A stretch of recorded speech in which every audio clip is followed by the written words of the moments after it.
Today I'm using the tools available in the basic version of Silhouette Studio to create shapes and modify an iris design to make a card that looks like a camera. Hello, this is Megan with Little Gray Squirrel. I just added a free Father's Day card and envelope cut file to my resource library. If you haven't already grabbed this card, be sure you also grab the My Perfect Silhouette Cut Settings printable form.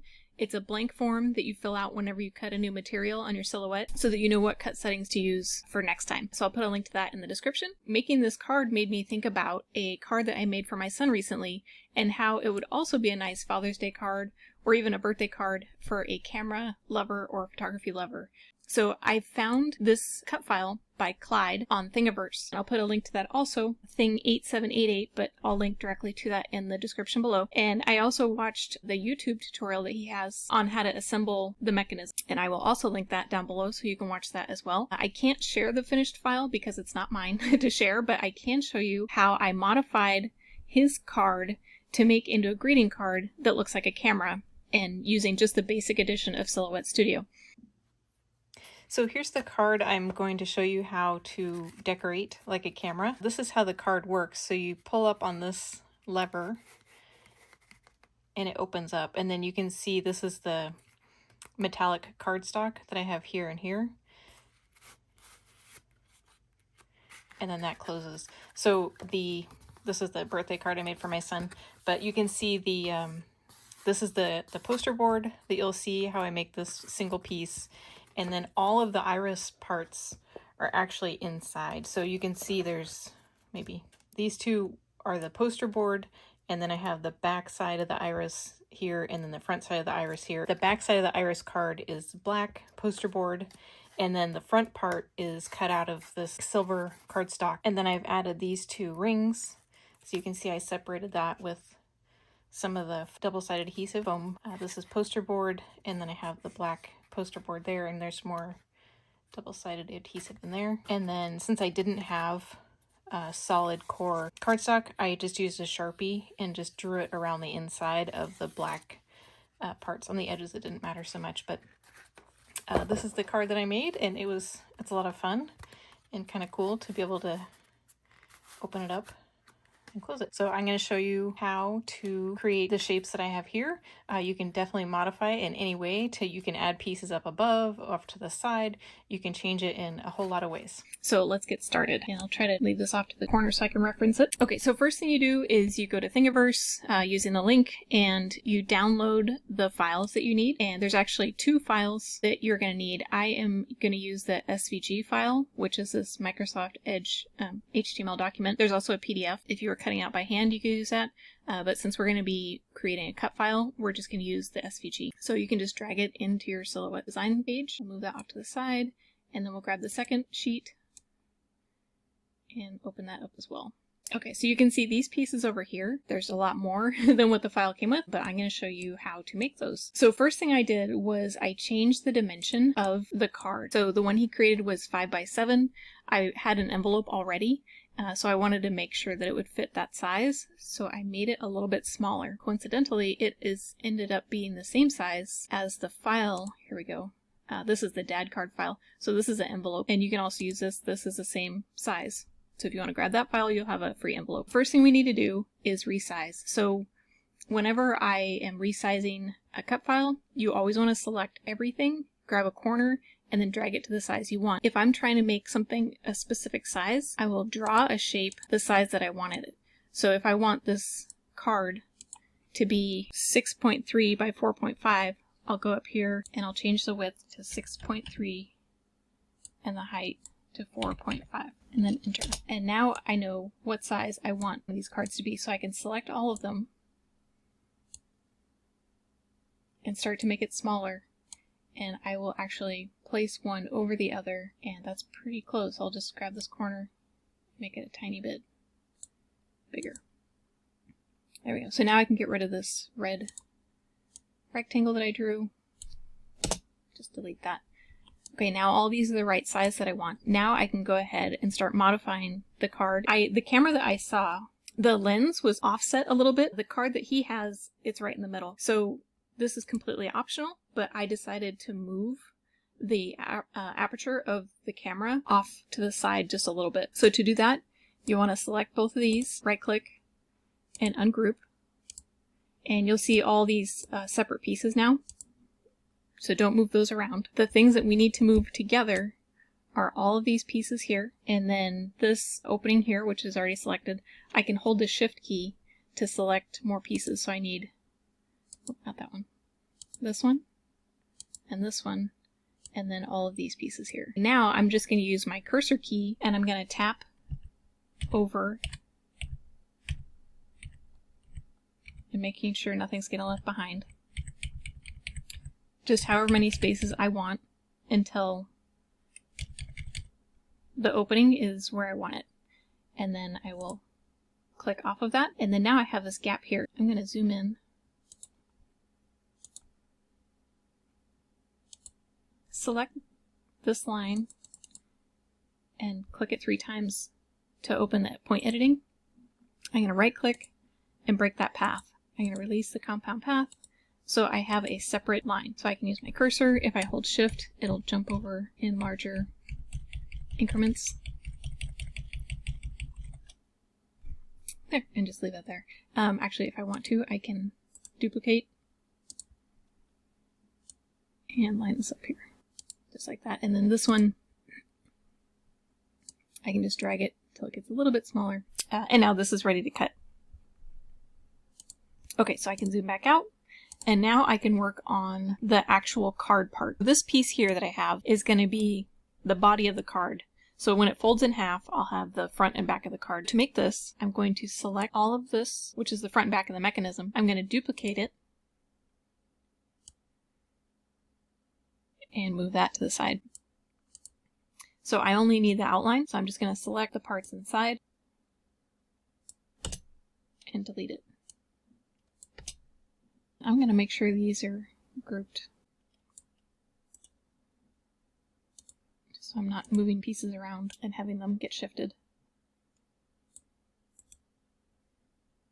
Now I'm going to select both of these, and I'm going to go up here to this alignment icon and make sure that they're aligned in the center, which they are. And now I'm going to click the top one to select it and just use the cursor key to move it down until the top and middle line here, these 2 middle lines, so you just want them touching. Now select both, right click this, make a compound path.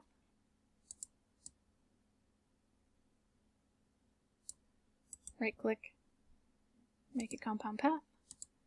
Okay, now we can select the top one and just use the cursor key and tap down until these lines here just barely overlap. So because of the way this file was made, it's all separate lines, and that's fine. So I'm just going to go ahead and remove these and delete them.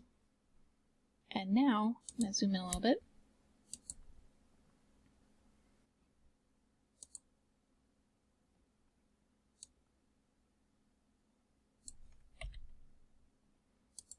There we go. I just selected these and tapped them down. So now we have this full card with the opening, which we want to maintain also, because we'll need that. And I'm going to select it all, and again, make compound path. Now for the next part. These pieces here, we do not change at all. If we did, it might not work correctly. And then also these 3 curved, we don't change those either. So those all stay the same. When we're looking at our card, the next part we'll add is this black box here. So to do that, I opened up the drawing tools and selected a rectangle, and I just clicked on here, drew all the way across to about a size that I wanted to. You can see if it's centered. Looks good. Maybe make it a little bit bigger, just like that. This is the one I used, so I would set this here and just center it. And then I'm going to send this to the back, and I'm going to change the color, the fill color, this transparent, so I can see. So in order to subtract the circle, I want to use this circle here. So I'm going to select it, right click, and duplicate. And I'm going to line this up exactly with the circle below it. And with this selected, I'm going to select this rectangle, and now I can move this aside. So I'm going to select both of these, and I can just leave these together, just group them, and it'll cut fine, or I can make them a compound path. I'll go ahead and do that, or you could subtract if this were colored. Make a compound path, and then we can fill with color. So that looks like the front part of our camera. The next part we will do are the 2 rings here for the lens of the camera. So we'll do the outer one first. So I'm going to work with this ring again and duplicate. And I'll do that. I'll duplicate this one. And these are just kind of all eyeballing it. They don't have to be any specific size. It's just kind of whatever you think looks good. Line up the circle with the strip, and we'll go to offset and increase offset. I can change the line color to something I can see, and I'll use the slider to make it larger. So I just wanted it to slightly overlap this strip. So now I can select that offset I just made and the inner circle, right click, and make compound path. And it'll make it look like a hollow circle. Okay, now for the smaller black one, I'll leave this black outline. I'm going to move this, send that to the back so I can see it better. You can select both and align it horizontally and vertically, and then make sure only the black circle is outlined, is selected, click offset, and then increase it as thick as you want. That looks good. I'll move this one away, select the 2, right click, make compound path, and then I can fill it with color. So those are ready. The next part we want to do is this rectangle here, the viewfinder. So the back part is a metallic poster board, and then it has just a black outline. So to do that, I will line up this strip here so that I know how much space I have to work with, and I will zoom in. And I can put these on top also.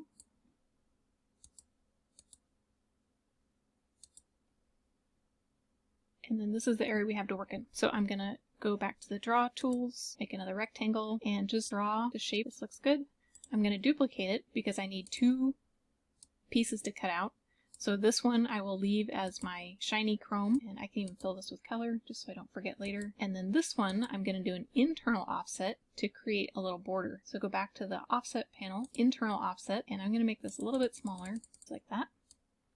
Select both, right click, make a compound path, and I can fill this with black just to help me remember what color to cut it out of. It will look just like that. The final piece, so inside the aperture, the creator has these little half moon slivers. This is to hold in a picture, something that you want to show through the opening of the camera. So when you open the slider and the iris opens up, you can see something in here. I didn't have a picture I wanted to put in, so I just did also the metallic poster board. So to get something that you want, if you want to make a template to cut a photo out of, or like I did the metallic poster board, just grab a rectangle and then click outside of one of these and just the size that you need. I wanted to make sure that it completely was outside of the aperture here when it's opened, and then make sure that these little holders are gonna be in the right place. So if you need to, you can select both of the pieces and then move them over a little bit.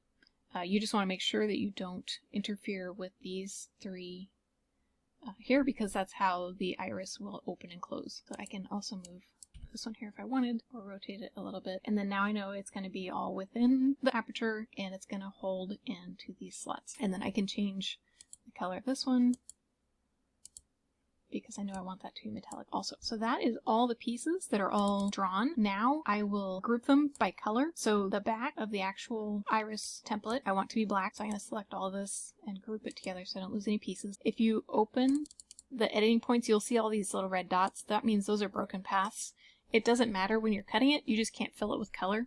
So that's why if you try to fill it with color, it won't. I could change the line color to black just to indicate what color I want to cut. The materials I used for the card are black cardstock. If you have a solid core cardstock, that's even better. I had a white core, so I had to fill it in with black marker just so it looked a little bit better. This is like a silver cardstock, and this is like a metallic poster board.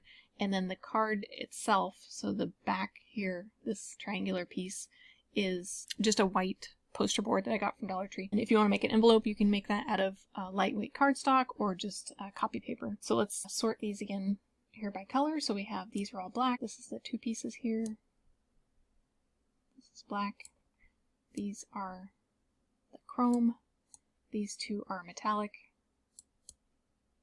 And then when you put these on your mat, I always like to put them as close together as possible so that I don't waste materials. Just make sure nothing is overlapping. You could probably do a little bit better than that, but you get the idea. Alright, so You'll just load your cardstock on your mat, send it to cut, and then assemble it. Just go ahead and follow the instructions that he has in his video, and then the pieces that we created here are pretty easy. You just stick them on the front. I used a glue for this piece, and then I used some little foam double-sided adhesive to give it a little more dimension for these two pieces, and then I just glued the other ones together, and this just slides in the back. So that's it. If you make a card, let him know over on Thingiverse. Go ahead and tag him and share a photo. It's always really cool to see when people make other people's stuff. And thanks for watching. We'll see you next time.